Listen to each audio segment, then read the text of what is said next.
புதிய பிரதம நீதியரசராக பிரீத்தி பத்மன் சூரசேன என்பதாக அந்த செய்திக்கு தலைப்பிடப்படுவது நாங்கள் காணலாம். நாட்டின் புதிய பிரதம நீதியரசராக உயர் நீதிமன்ற சிரேஷ்ட நீதியரசர் பிரீத்தி பத்மன் சூரசேன நேற்று முற்பகல் ஜனாதிபதி அலுவலகத்தில் ஜனாதிபதி அனுரகுமார் திசாநாயக்க முன்னிலையில் பதவியேற்றார். அவர் இலங்கையின் 49வது பிரதம நீதியரசராக பதவியேற்றிருக்கின்றார்.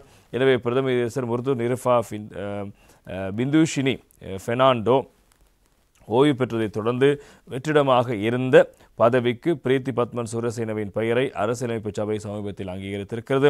1989ஆம் ஆண்டு சட்டத்தரணியாக பதவியேற்ற பிரீத்தி பத்மன் சூரசேன பின்னர் சட்டமா அதிபர் திணைக்களத்தில் இணைந்து அரசு தரப்பு சட்டத்தரணியாக பணியாற்றி 2007ஆம் ஆண்டு மேல் நீதிமன்ற நீதிபதியாக நியமிக்கப்பட்டார்.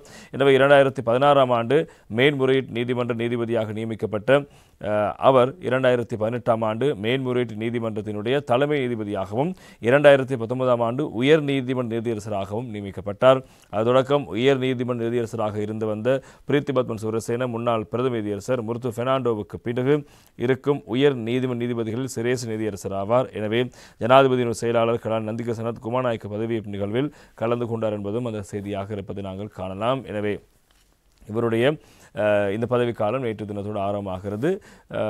பிரீத்தி பத்மன் சூரசேன நாட்டினுடைய 49வது புதிய பிரதம நீதியரசராக நேற்று தினம் பதவியேற்றிருக்கிறார். அது தொடர்பான செய்திகள் பிரதானமாக இருப்பதை காணலாம்.